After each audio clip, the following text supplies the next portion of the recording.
may want to rewatch the Creating a Smooth Surface tutorial. I address issues of safety and wax temperature, which are critical at every stage. In this lesson, we will continue building our skills and incorporating one of my favorite techniques, using an iron to create texture. On the previous video, we discussed creating a smooth surface. You will need to bring the painting through the same process to get to the stage where you use the iron. Again, I suggest using plain beeswax at this stage. You can scrape or melt the surface when done and recycle the wax, or if you have success, switch to encaustic medium after you use the iron.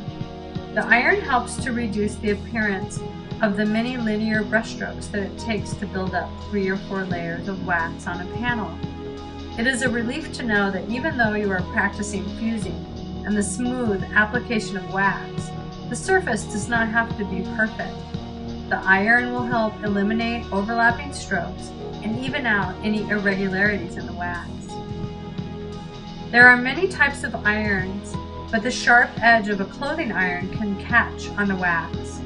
The steam vents also seem to pick up more wax than is desired. Small travel irons are usable, but the thermostats can be tricky. I recommend an iron with a rounded edge and at least a 4 by 5 inch surface. I sell these online and at my workshops. Make sure not to turn the iron on too soon or get it too hot. Don't let the iron get so hot that it is smoky. This is dangerous as wax can burn and also the smoke is harmful. Wait until you see the iron become shiny and wipe with a towel so that it is clean. You can use the iron in 2 ways. One is to reduce the overlapping brushstrokes and to knock down any high points. If the wax surface gets too hot and melted, move to another side of the painting. By scraping, ironing, and fusing, you can create a perfectly smooth surface. You may find yourself adding another layer of wax, scraping, ironing, and fusing again until the surface is as smooth as you desire. This takes practice, as you are subject to the temperature of the iron and the wax simultaneously. Try to find a balance between the smoothing characteristics of the iron with the softening of the wax. I invite you at this time to just watch me work with the iron and then practice a gentle sweeping motion to create a smooth surface.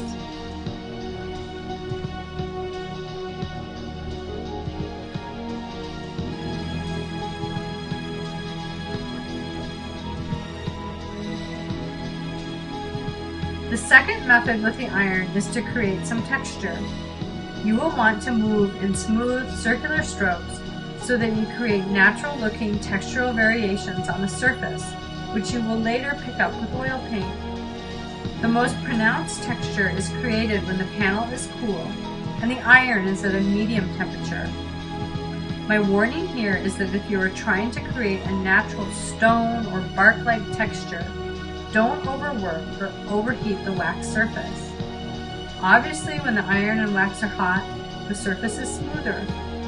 When the iron is at a mid-range temperature and the panel is room temperature or cooler, the wax will build up a bit of texture. Practice these 2 techniques. Try making a smooth painting and another more textural. Be patient with your practice and take notes on what you observe.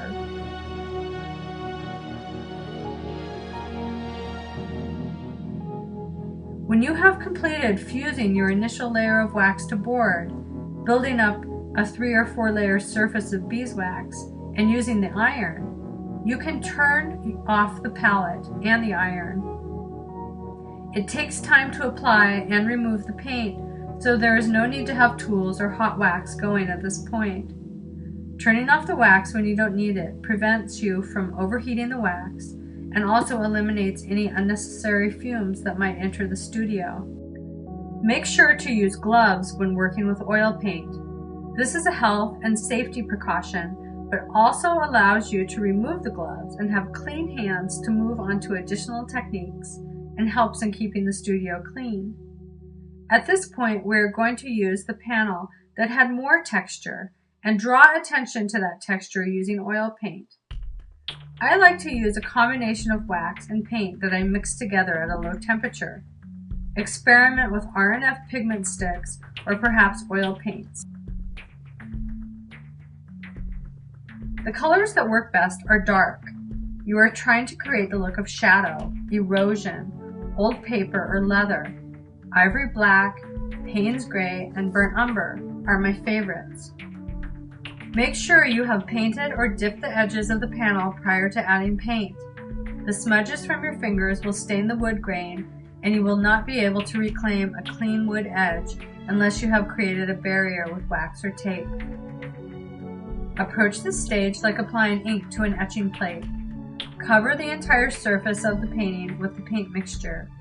Use a small piece of mat board to scrape away the bulk of the paint. Credit cards work great too.